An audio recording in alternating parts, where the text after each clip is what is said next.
CFB Shiloh is one of 6 Army bases in Canada with a large military training area. The Canadian military trains at Shiloh year-round with the exception of a 2-week deer hunting season in November. While the purpose of CFB Shiloh is to train soldiers, for the past 60 years, the presence of the base has served to protect a variety of natural resources that may otherwise have been destroyed by forestry or agricultural practices. The Canadian Department of National Defence is committed to meeting environmental laws, responsibilities, and awareness. The purpose of this video is to provide you with an appreciation of the natural resources at CFB Shiloh and give some practical advice on how to preserve the area for future generations. CFB Shiloh contains a great diversity of vegetation. This ranges from wetlands and forests surrounding Epinette Creek to the north, open sand dunes in Area F to the east, a Scots pine plantation to the west, the Assiniboine River and associated forests to the south, and a large area of mixed grass prairie in the central portions of the training area. This region of prairie provides an excellent area to train. It also happens to be a type of vegetation that is scarce in Manitoba and North America. In the past, vast areas of prairie stretched across Canada. Today, Shiloh is one of a few remaining areas of natural prairie. The International Programs Site was established at Shiloh in recognition of this. The diversity of vegetation provides habitat for an array of wildlife species. These include the rare western hognose snake and northern prairie skink, and a variety of rare prairie birds such as Baird's sparrow and loggerhead shrike. Deer, elk, and moose are also found in the wooded and wetland areas, and occasionally wolves and lynx pass through the area. In addition, CFB Shiloh contains a variety of archaeological resources.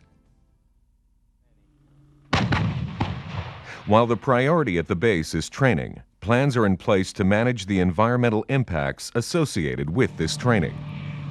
These impacts are associated with the loose, sandy, porous soil and the underlying groundwater, which supplies the river, local residents, and wildlife.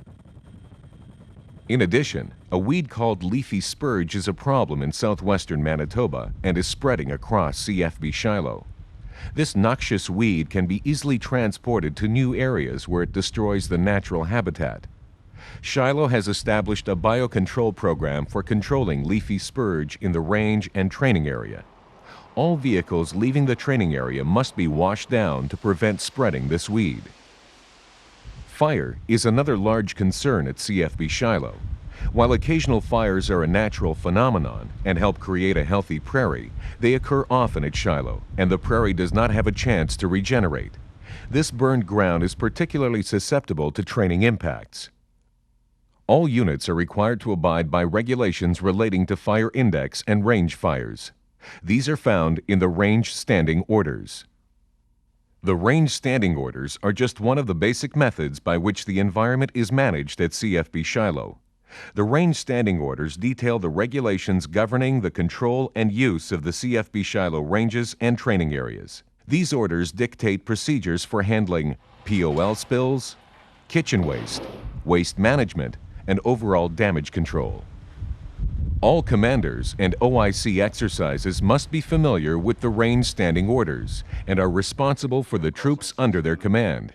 The Range Control Officer or Chief Range Controller should be consulted for any questions on these requirements. The Range Standing Orders specifically state that training units report any damage to facilities, roads, tracks, or the general ecology during their training exercises. The officer in charge, or OIC, must complete the Range Clearance Certificate to accurately track damage, UXOs, debris, and ammunition expended or fired within the training area. All damage must be repaired by the troops responsible. Tracked vehicle training has the potential to cause the greatest impact to the terrain at CFB Shiloh. Most tracked vehicle training is conducted on open prairie and dry training areas or impact areas during live fire exercises. Tracked artillery may also use treed areas for cover. Power turns with vehicles must be avoided. This can cause significant impacts and is difficult to repair. Recovery of the vegetation from those impacts can take many years. Wide turns must be used where possible to minimize terrain damage. Widespread power turns in an area can cause irreparable damage. Tracked vehicle maneuvers over hilly terrain can also cause significant impacts. As tracked vehicles crest over hills, their weight and resulting track damage to vegetation exposes the soil to erosion. This may ultimately cause gorges to be cut into the hills. These gorges are unsightly, destroy valuable habitat, and are virtually impractical to repair. Where tracked vehicles are faced with hilly topography, every effort should be made to maneuver around the hills. If climbing is required for tactical purposes or to get bearings, tracked vehicles should avoid steep slopes, climb only high enough to see the objective, and back down the hill, then maneuver around it for deployment. Significant terrain damage can also occur when tracked vehicles congregate. Although this may be a requirement for tactical purposes or to secure an objective during dry or live fire training exercises, tracked vehicles should be spread out as much as tactically possible on all areas of the ranges. When tracked vehicles are suitably dispersed over a large area, terrain impacts can often be manageable. The prairie vegetation has the ability to recover from minor impacts as long as it is allowed to rest from further disturbance. Vehicle congregation may often occur when junior troops are starting to learn vehicle maneuvering fundamentals, or when a platoon, company, or battery becomes disoriented. Vehicle congregation may also be required for tactical reasons to secure an objective. In dry training exercises, every attempt should be made to avoid congestion and the corresponding impacts. Use radios to communicate your position and familiarize yourself and your team members with basic orienteering practices. If vehicle congregation is required, vehicles should follow one another along designated trails. Under no circumstances are vehicles to approach Round Plain, Epinette Creek, Area F, or the IBP site. Tracked vehicles are also prohibited in Areas 9 and A. Artillery impacts from gun deployment may also cause significant terrain impacts. Ideally, gun positions should be established on the open prairie to minimize maneuver impacts. Spades should be avoided wherever possible. When deploying in wooded areas, terrain impacts can be significant as a gun battery congregates to find appropriate gun positions. If wooded cover is required for tactical purposes, its use must be approved by the Range Control Officer or Chief Range Controller, and specified gun positions and access routes must be identified prior to deployment. Digging exercises may also cause significant terrain impacts. All dug-in positions, whether for infantry or armored training, must be located in one of the two designated digging areas. Requests for digging activity in any other area must be confirmed by the Range Control Officer or Chief Range Controller. Sod should be salvaged from digging operations and replaced over the trench once the exercise is finished. Vehicle fueling must be carefully conducted in the field. All fuel trucks should be equipped with spill containment kits and fire extinguishers. At a minimum, POL points must consist of drip pans with POL containers and pans covered with a weatherproof cover. Any spill of POL must be reported to the Range Control Officer or Chief Range Controller. Spent shell casing should be removed from the site after an exercise. All excess propellant will be disposed of at areas designated by the Range Control Officer or Chief Range Controller.